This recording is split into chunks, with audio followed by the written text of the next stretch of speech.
Okay, welcome everybody to PokerSesh. Hope you guys are enjoying the misfits there.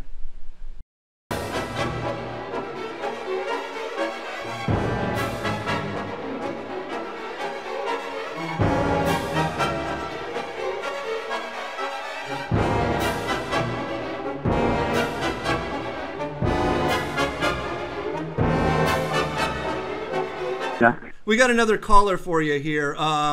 360, you're on with Mike Basich. What's the question? Hey, Abe, this is Chris Sigman up in Portland. Oh, Oboe Chris. What's up, Oboe? Hey, well, I have not been listening to the show, so it sounds like you guys are on some nerdy-ass shit right here. Yeah, that's perfect for you. Oh, thanks. Thank you.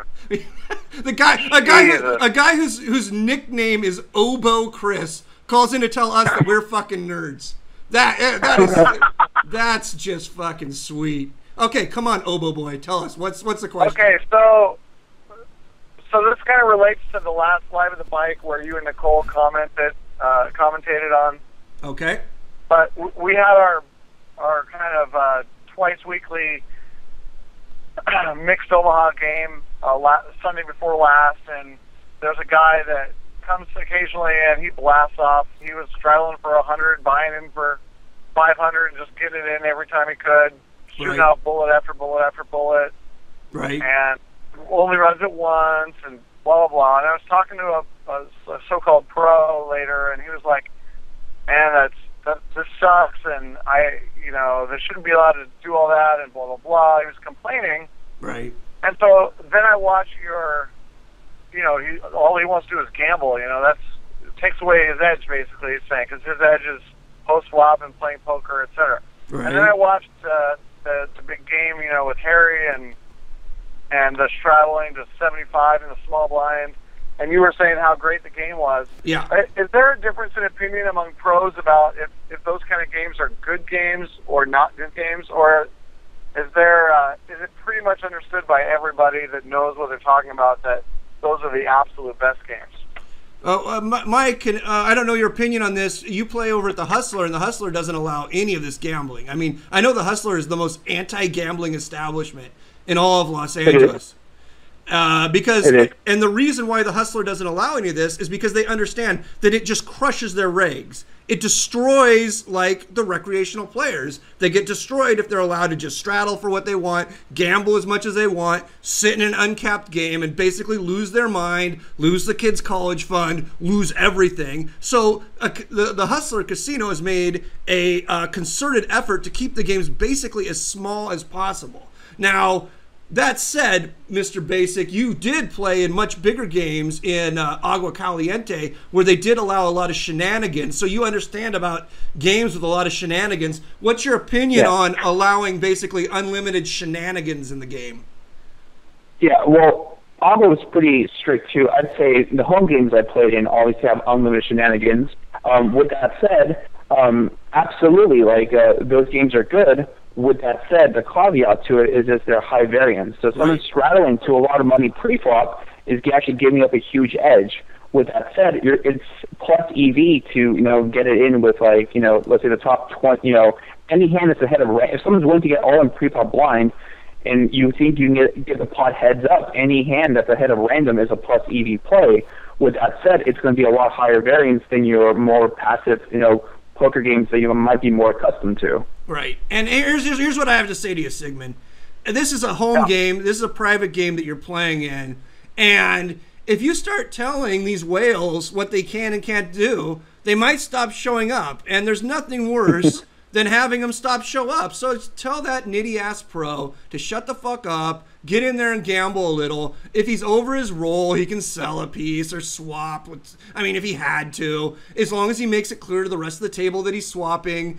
The fish usually or just not show up that night, Yeah, but the last thing I'm going to start doing, especially like you're talking specifically about Harry, the last thing I'm going to start doing is telling Harry he can't make it 7 or 8 big blind straddle, because that's what he came to do. He came to have fun. He didn't come to watch us fucking try and grind him down 1,000 big blinds deep or whatever. He came to, to get in there. He wants to make you sweat. He wants to see the pros fucking heart pump. He doesn't want to give you, what you would the game that you want. He's going to give you the game that he wants to give you. And so it just is what it is. If you're a professional poker player, you got to take it, and you should welcome it. And nitty pros who get on people's back for their straddles, who get on people's back for checking it down, for pushing, for all of these little things that recreational players love to do. I'm not necessarily calling Harry a recreational player. I actually think he's an exceptionally sharp hobbyist. But the nitty pros will end up killing the game. You got to tell the nitty pros, like, hey, this game isn't here for you. Nobody came here to stare at fucking you. We came here to play with these whales, and, it's the golden rule in poker. The guy who has the gold makes the rules. So I always play by the golden rule, and that's just the way it goes. Is that good? Is that good, Sigman? I like it. No, I love it. I absolutely love it. And you can also tell your friend, too, like, if he's a poker pro, like a poker pro only has one objective in hand. It's to get the money in good, right? And so if this guy just happens to be doing a pre-flop is just another street, right? So it's like if the guy decided to go all in on the river and your friend had, like, the second nuts, I'm sure he wouldn't be upset about that, right? Right. So it's like no different. Pre-flop is just another street. And like I said, as a poker pro, it's all about making correct decisions and getting the money in good, whether that happens pre-flop in a big straddle pot, whether that happens on the turn in a small pot. Like, poker is just about making correct decisions many, many times, and that's what it's all about. So this is just another example of that. Maybe in a format he's not as comfortable with for whatever reason, because he's not used to it or because he's underrolled, but it's just something he needs to get used to and make the best of it, because it sounds like he can make some money on it if he plays it correctly, And this, go. Yeah, we got another call, but go for it. Go for it, Sigman. This is a theory question, so it's cool that I'm talking to this smart guy here. Okay, so you walk in the casino, and let's say there's 3 games where you can make your nut. Let's say you're $100 an hour or you're $50 an hour. Let's say there's a 30-60 limit hold'em game, and then there's like a 5-10 hold'em game, and then there's like a 5-5 PLO game. And you have the same edge on all of them, let's say. Which one are you going to choose, and why? What are your considerations? Well, I definitely would not choose the limit game, because there's no way my hourly in 30-60 limit could be as high as that 5-10 no limit or 5-5 PLO. It would depend on lineup. It would either be the PLO or the no limit. Obviously, the variance in PLO would be a lot higher. So it would just depend on how bad I thought the players were at the PLO versus the 5-10 no limit. But it would be one of those, and depends on how bad the players are. If I'm trying to avoid variance, I would avoid the PLO. But my hourly very well could be higher in the PLO, and if the players are bad enough, then the variance is definitely justified. All right, Sigman, is that good? All right, thanks, Liner. Sigman, just play in a fucking game. If you have 3 games that good in your casino, like I saw Nicole playing the 100-200 limit, and it's like, is that because that's the best game in the room, or is that because she's a specialist? Well, she's like a professional, right? I think that oftentimes the limit game is the best game in the room. I mean, oftentimes when I walk into the casino and I see the limit game, like I said before, it's like looking at a time machine. It's like I went back to 1998. It's unreal. Like the poker boom never hit limit. Limit just it's just stuck in. It's like what's that brown glassy stuff called that like. Like shellac? Why am I? It's some brown fucking glassy stuff that like dinosaur eggs get caught in. What's it called? Tar? What'd you say, Basich? Tar? Amber. Oh yeah, amber's like brown. I thought. It's okay. Fucking A. Limit games are trapped in amber.